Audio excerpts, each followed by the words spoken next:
Hello, everyone. Today is March 10th, and to prepare for St. Patrick's Day, we are going to learn about some traditional Irish instruments. Now, by traditional, I mean these instruments were used about the 19th century and earlier. Okay, so some of these aren't used as much anymore, but some still are in use in Ireland today. So let's just kick it off. So the first instrument is the harp. Now, this is an old instrument used in many parts of the world, but in Ireland, it's been used for over 1,000 years. And harp players from Ireland are actually some of the best harp players in the world because it's been used here for so long. When this was used in traditional Irish music, the strings on the harp, this part of the instrument, these strings that go from top to bottom here, were made of wire. And then around the 19th century, they were swapped out for, they're called gut strings, which actually makes them have a different sound because they're made of a different material. So harps now have a very different sound than harps of earlier times in Ireland. So let's listen to this jig played on a harp.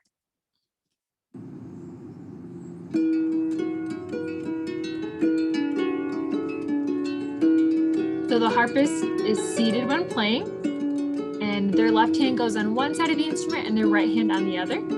Higher pitched strings are the smallest, and they get lower as the strings get longer.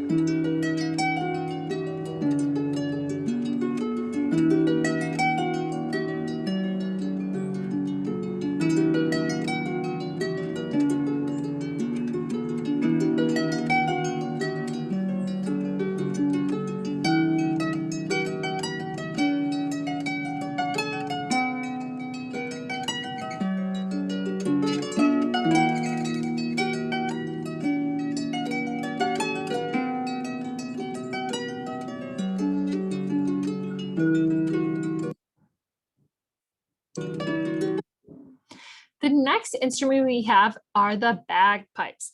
Now, the bagpipes were first used for their military because they were so loud. They could send signals to many soldiers far away. And this bag here was filled up with air. So you can see here, this musician is blowing air into the bag. He uses his arm to press air out of the bag, which blows out of these drones. And then his fingers here play almost like a recorder or a flute. He is changing the notes, and that's also what provides the rhythm. So you might see a bagpiper breathing in and out, providing the air into the bag. And you're wondering, how is he producing sound if his mouth isn't on the mouthpiece like we would see on a band instrument? That's because the air is being pushed out with his arm on the bag. So he can breathe at a different time that you hear sound. Now, I could be pronouncing this wrong. They're also called Uilleann bags, spelled Uilleann. And the difference is this bag here, instead of being filled up with air, there's a bellows that the player uses with their other arm, and they fill it up with air using the bellows. And that happened around the 16th century. So this is a traditional Irish tune. I know Mr. Tignanelli showed you this in his folk song video, Danny Boy, but this is played on the bagpipes. So the air is coming from the player into the bag, and he's changing notes and rhythms with his fingers right here.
This next instrument is the fiddle.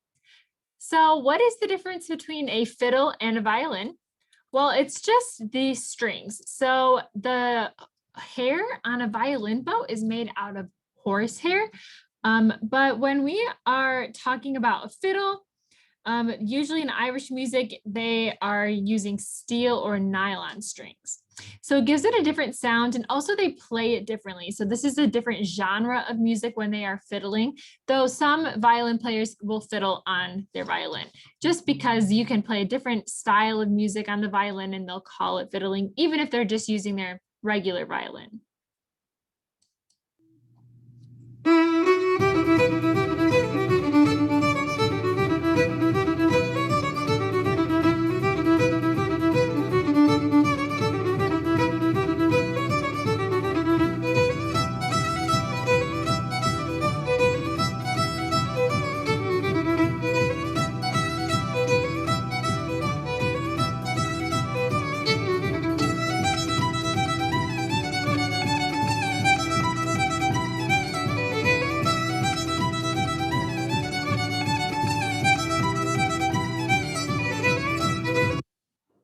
So you can see that they are holding this musician is holding the violin and fiddle the same way, right? They're held the same way with the left arm up here on the neck, the right arm holding the bow, and it's resting under her chin. The next instrument is the flute. Now, we are used to seeing a silver tube, a metal tube as our flute with padded keys. So holes that are covered with keys, pads underneath that seal off the holes, and it can play many different notes. Now, the traditional Irish flute is right here, this picture on the right, and it's wooden, and it only has 6 holes, and there's no keys, no pads covering them, just the fingers cover the holes. There's only 6 of these. So this is going to give it a more of an earthy tone, not quite as pure as the metal version that we see in band and orchestras today. From London.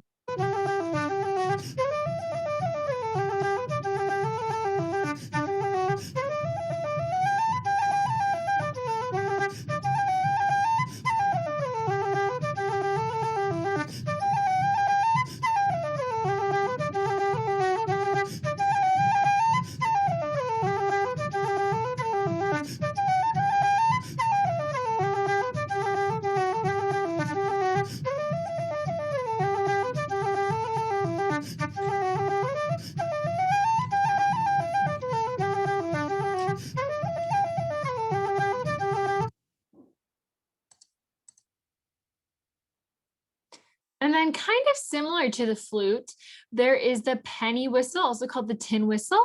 You see this in the picture to the left. Again, this has 6. Hi, my name is Robert. But instead of being played to the side, it's played forward and straight in front of the musician.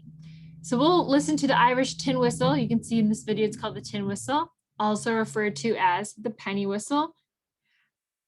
This is like a pretty cheap instrument. It's used in a lot of Irish music because it's really easy to make, and they are made of tin and it's tapered. So it's not one size the whole way down like a cylinder.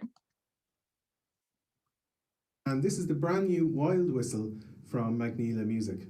This is a premium tin whistle with a brass body and a matte black finish. So this is a tune called Belhavelock.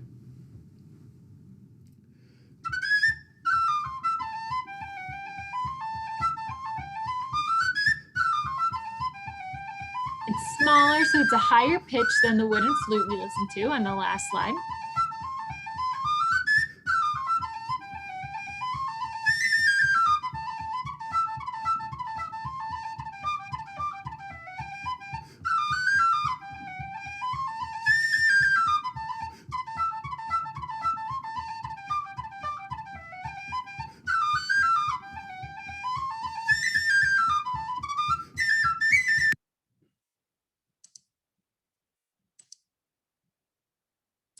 And next we have the frame drum.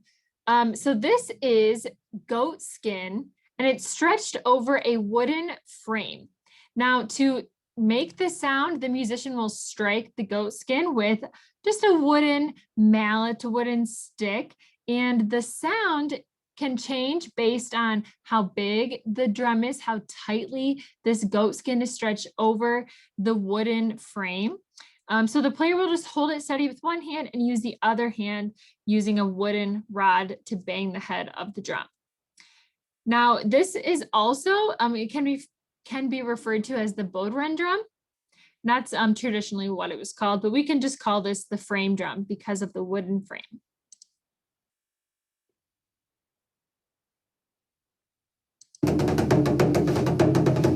You can see this musician is using both ends of the wooden mallet to play the bodhran.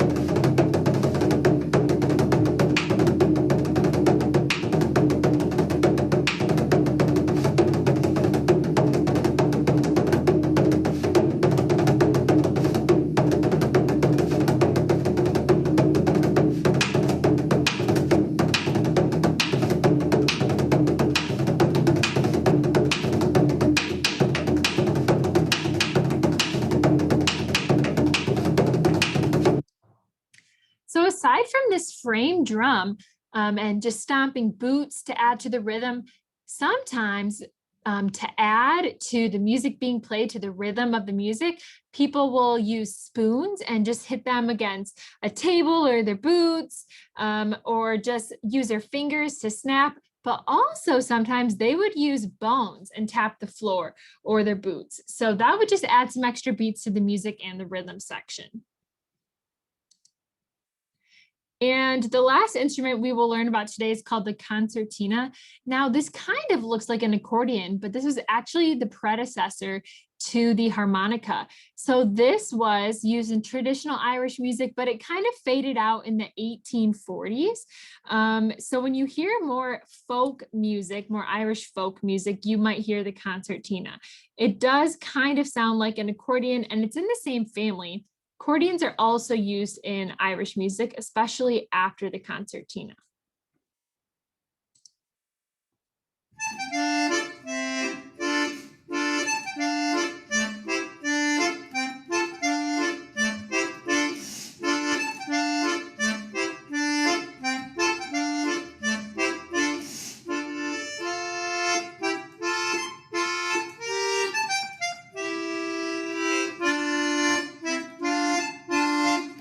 So pushing this in and out, and the air is being pressed through the instrument to create the sound, and they're changing the notes with these buttons on the left and right sides using the fingers.